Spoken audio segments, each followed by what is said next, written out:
couple realizes cops found their disturbing scene. This is, I think, a JCS video. Welcome back, Swoop. Oh no, this is a crime and psychology. How was the intro bad? We jumped right into it. Holes through the wall, like 50 of them. He sees this, I'm a target. He sees this, he's gonna come after me. That's what I want. I want to end it. Do not, I repeat, do not attempt to contact or engage with Mr. Boyette. This gentleman is a killer. Oh. He's shown that proclivity time and time again. They have stayed mobile, and that's one of the ways that they have eluded their capture. He may use violence against See, I like these. Jack. I like these when they have a backstory. The ones with the backstories be when they got like the whole production team involved. Fire. Vehicle. He sees this, he's gonna come after me. That's what I want. I want to end it. Oh, he said he want all the smoke. Chat's delusional. I need you to show these votes. Votes for what? On January 31st, 2017, I'm reaching, chat. Yes, no. You ran a poll and lost. And you're still, now you're saying they're reaching. Obviously not. Obviously not. Like, what? exactly 7:31 a.m., Right. an employee at the Emerald Sands Inn in Milton, Florida, heard several gunshots coming from one of their rooms. They immediately dialed 911. Sheriff's Office, emergency. It's Emerald Sands. My manager said to call you. I had a desk call me and tell me that they heard multiple gunshots coming from a room. So I grabbed my key and I went down there and I knocked 3 different times like I was supposed to. And all I did was put the key in the door, open the door, and I see her laying halfway in the bathroom, him laying in the bed, and everything's covered in blood. One's in the bed and one's on the floor. How many gunshots did you hear? They said 5 to 7. Did they look dead to you? Yes, ma'am. They look dead. Both of them. Officers were immediately dispatched to the scene. Inside room 107, they found 2 female bodies lying motionless, one on the floor and one on the bed. Both had suffered gunshot wounds to the head. Copious amounts of blood stained the carpet and bed sheets. JD!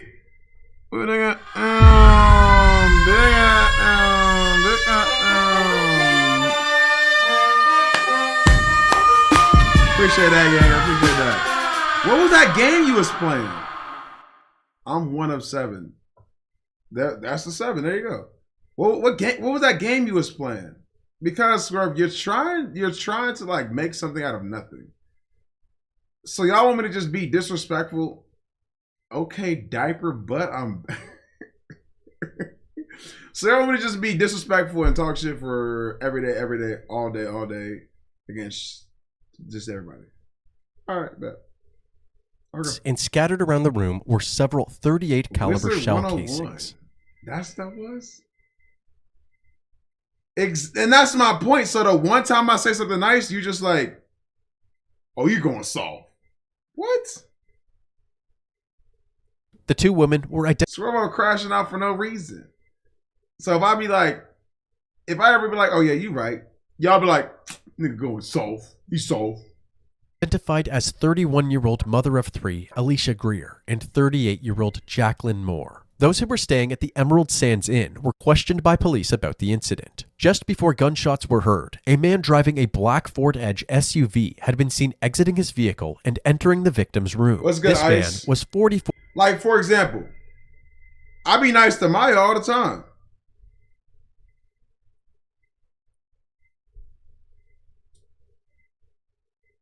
You ain't spawned it in.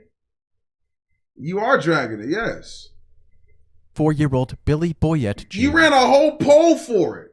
Billy has an extensive criminal history, which includes drug trafficking, battery. I don't know what she is. I never asked. I never cared because that's not my motive. Resisting arrest, and many other charges. Assault, battery, kidnapping, and obstruction of justice.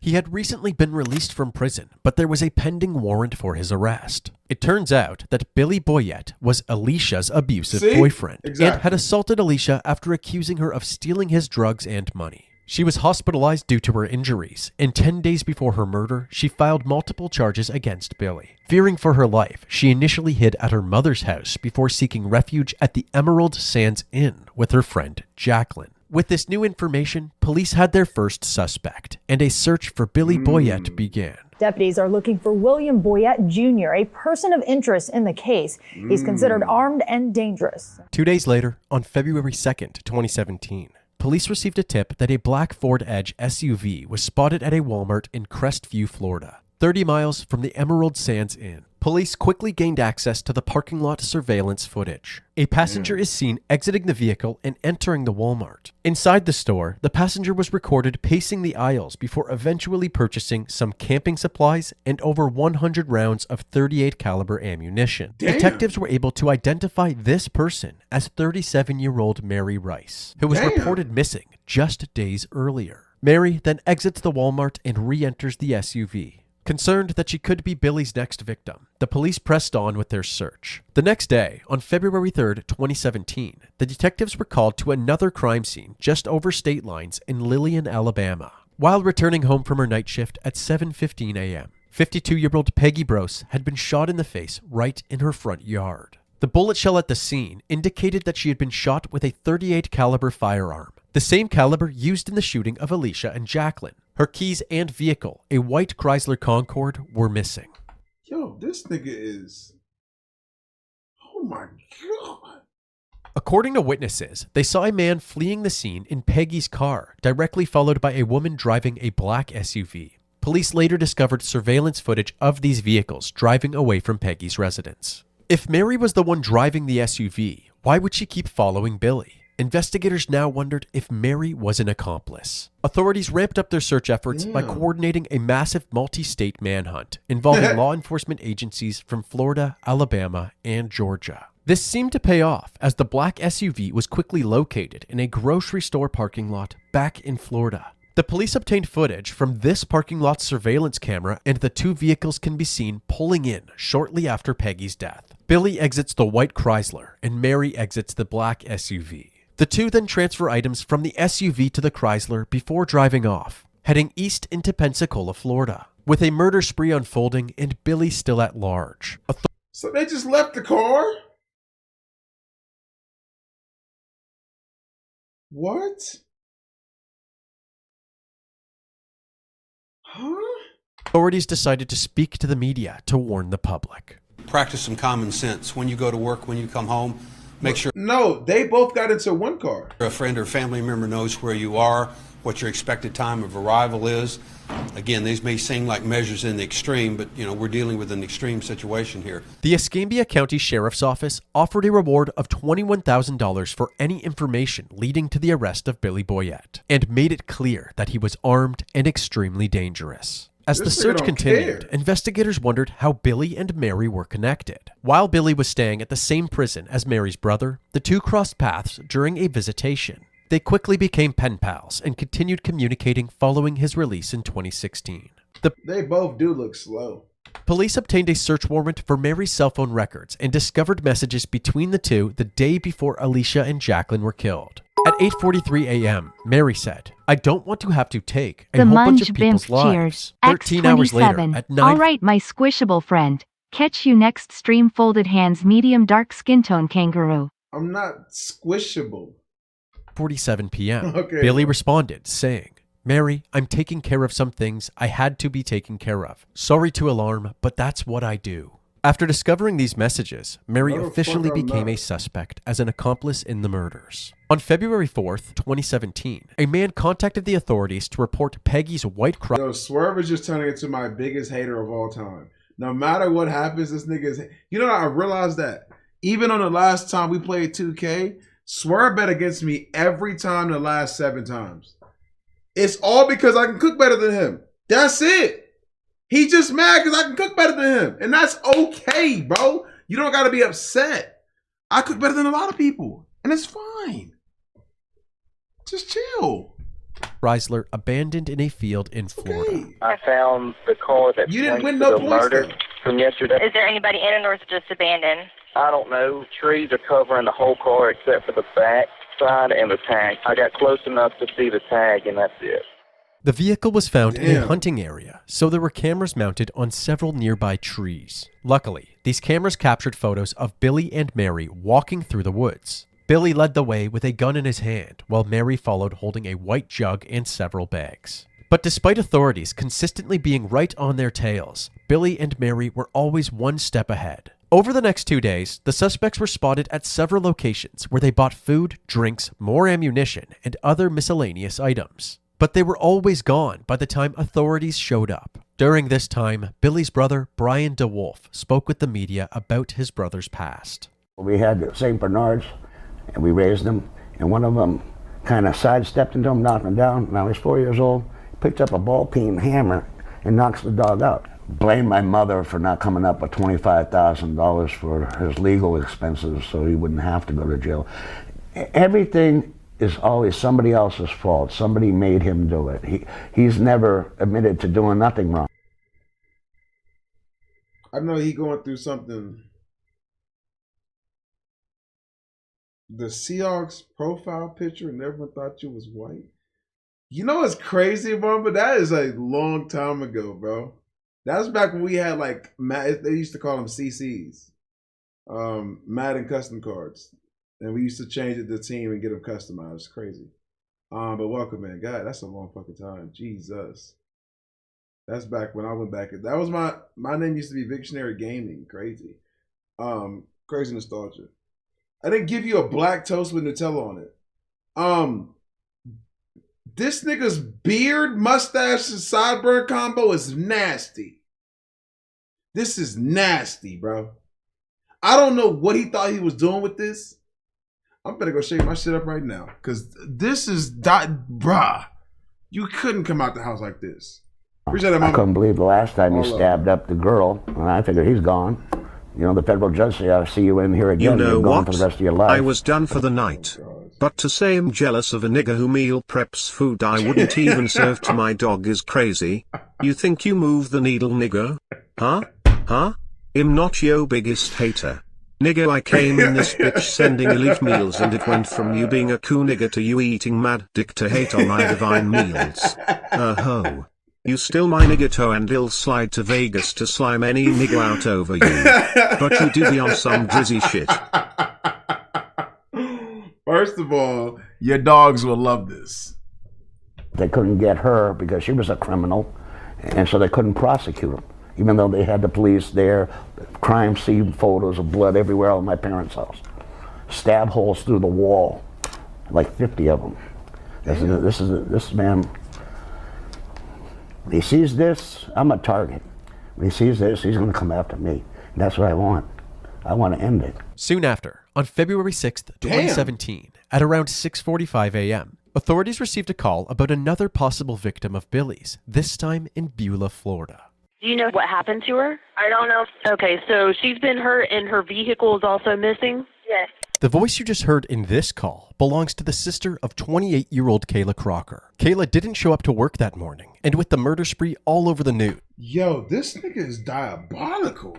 Her mother and sister decided to check up on her. Inside Kayla's bedroom, her 2-year-old son was unharmed in his crib. Next to the crib was Kayla, bound with white rope and a gunshot wound to the head. The bullets collected at the scene once again indicated that a .38 caliber firearm was used. Also, Kayla's white 2006 Chevrolet Cobalt had been stolen. According to her neighbors, 2 people who looked like Billy and Mary had shown up at her house, leaving shortly after with the vehicle. Kayla clung to life for over 24 hours, but she ultimately succumbed to her injuries. 4 victims in just 6 days. Authorities were desperate to apprehend Billy and Mary, fearing the possibility of more victims. Do not, I repeat, do not attempt to contact or engage with Mr. Boyette. This gentleman has gone far and above, what we normally deem as I hope he get the chair. Incorrigible. Would y'all rather somebody like this get the chair so it's like that, or put them in like a cell for like 7 days until they just succumb to their, inevitable fate? I ain't gonna lie to you. I would rather see them in like a cell for 7 days. I ain't gonna lie to you, bro. I think I want them to go slow and painful. Realistically. Like, just imagine you put them in a room for like a week and they can't have no food or no water.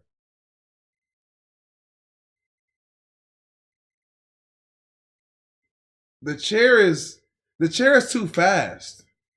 Yo, waterboarding him is insane. That's fucking crazy, but I'm here for it. This dude killed 4 people in 6 days. Gentleman is a killer. He's shown that proclivity time and time again. He is armed and very dangerous. He may use violence again to carjack a vehicle. He's still in the cars and doing what with them? What we are experiencing is a running nightmare, quite honest. And in short, we have a killer, and he is in our midst, has been in our midst, and everyone, and I mean everyone, should be aware of this, should be aware of what they look like, how they've been traveling, and take the appropriate measures. He's made this statement to many, many people that he will not be taken alive. Let Frico get a hold of him. That's an instant death. So we ask, please, for your assistance. Shortly after this conference, investigators received several tips about... Or let Chrissy headbutt him. Watch her come back. I'm sorry, Chrissy. That was a stray. You didn't deserve that. Billy and Mary's whereabouts. The pair stopped at a gas station near Kayla's house in Beulah and were later spotted in a Hardee's drive-thru in Crestview. 4 hours later, Mary was spotted at a Dollar General in Pensacola, Florida. However, no matter how many... They just walking around like it's just normal shit. ...times they were caught on camera, this Bonnie and Clyde-like duo kept moving and successfully outran the law. That was until February 7th, 2017, at around 2:30 p.m., when somebody called the authorities to report Kayla's stolen vehicle parked at the West Point Motel in Georgia, over 300 miles away from where it was last spotted. When law enforcement arrived at the motel, they quickly evacuated all other occupants and set up a perimeter around the building. The Georgia State Patrol SWAT team, the Troup County Sheriff's Office, and the U.S. Marshals Service were all on the scene. After a tense 3.5 hours of trying to convince Billy and Mary to surrender, Mary eventually gave in. She exited the motel room and was quickly escorted to a police cruiser. Shortly after, officers forcefully entered the room, only to discover Billy Boyett dead from a gunshot wound. Police gathered all evidence from the room, including blood samples, a .38 caliber firearm, several drugs, and an assault rifle. According to the motel staff, Mary, disguised as Kayla Crocker, used her identification and credit card to check in to the motel. But after 8 days on the run, she was finally captured and taken to a local detention facility. The manhunt for a triple murder suspect and his alleged accomplice is over. Billy Boyett is dead. Mary Rice is in custody. She was checked out by EMS, no apparent injuries. While in custody, she made allegations against Billy Boyett, claiming that he had held her against her will and assaulted her. I didn't do anything. Yeah, man. He beat me up, man. He beat down me like almost every day.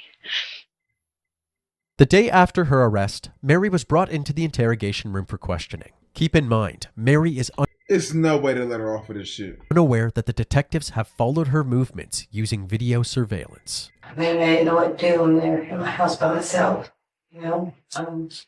So I let him in, and he came in, and he had blood on the side of his head, and he was like freaking out, pacing the floors, and he had a gun. No, I just woke up, got this gun in my face. Yo, it's crazy how she's just crying on demand and she's guilty. And the next thing I know, we're getting into a vehicle. To your knowledge, did the incident at the Emerald Sands Inn, did that happen before he picked you up? Yes. Yes. To my knowledge. All right, where did you go from there? Maybe go into a long. Did he stay out in the car? No, he was in Walmart. Okay. He was watching me, and I know he could see me in the store. He has somebody with him. They had a gun on me, they're in the back, and I didn't even get a good glimpse of who they were or anything. She's just lying. And I had to get in the car and drive. They kind of go to my side. Where did this other guy you're talking about, where did he come from? I don't know, and I've never seen him after. According to Mary, Billy threatened to kill her and her children if she called for help. Her side of the story made her a victim rather than an accomplice, but the detectives weren't buying it. Is there anything else that you want to change or alter from what you've told us? When we got the black one, the other person stayed with it. Mary, listen to me. Okay.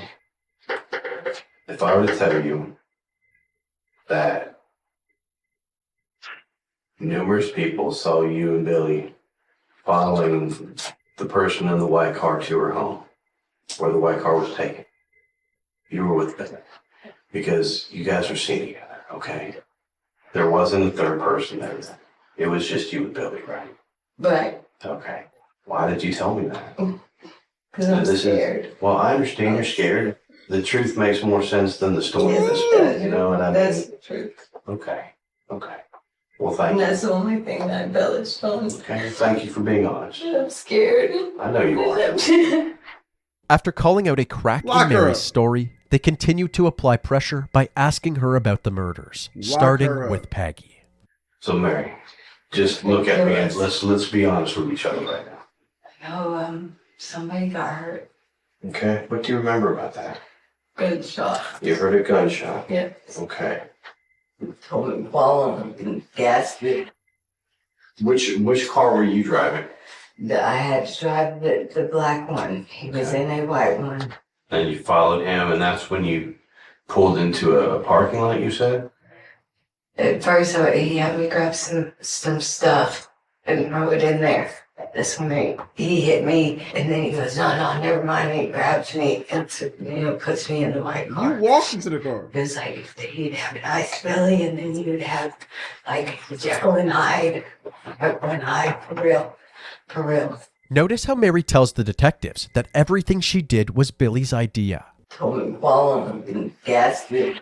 I had to drive the black one, but he had me grab some stuff. She inserts this type of language into every one of her actions, offloading all responsibility onto Billy. Understand, these questions we're asking, we pretty much have the answers to them, and we have evidence to back up a lot of the answers we already know about. We just want you to be honest. There's surveillance of both you guys, Billy getting out of the white car and unloading stuff out of the black car. You getting out of the black car and helping to move stuff from the black car to the white car as well, and then you both getting in the white car and leaving. Mary's facade was beginning to crumble, so they intensified their questioning, focusing on the other victims.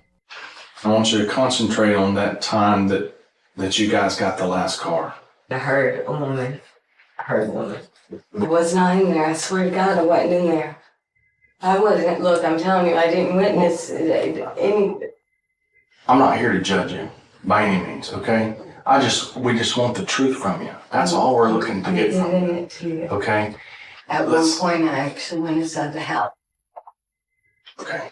I'm glad that you said that. She was fighting him. She was mouthy with him. He says, "Pick up that rope and give it to me." He tied her up, and I just did the bow in the back. I tied a little bow, to where she could get out. Now, when Billy tied her up, or when you guys tied her up, because you helped tie her up, you said you tied the bow in the back, even though she could get it out if she wanted to. Yes. Okay. Was the guns loaded at that particular time? Yes, he always kept them loaded. He did. I wasn't in the house though after. Yeah, I told you. Yo, Bill, I told you when that shit get good, I slowly start leaning back like this, and that shit get cocked to the side like this. Boy, I'm not moving. This is how I want to be watching movies and good TV shows. I'll be like, damn. He made me leave. I went outside and I threw the stuff in the car, and before I could turn around, I hear a gunshot. He comes out and he said she shouldn't have backtalked me. She was going to call him out. I couldn't trust her. After several hours of vigorous questioning, Mary became overwhelmed with emotion. He's a monster. He's serious about everything he says. Lock her up. Lock her the fuck up. He would have. to do what he said. He would have killed Only you. by God's grace am I sitting here today. Detectives believed that they had gathered enough information and concluded the interview. Thank you for your cooperation.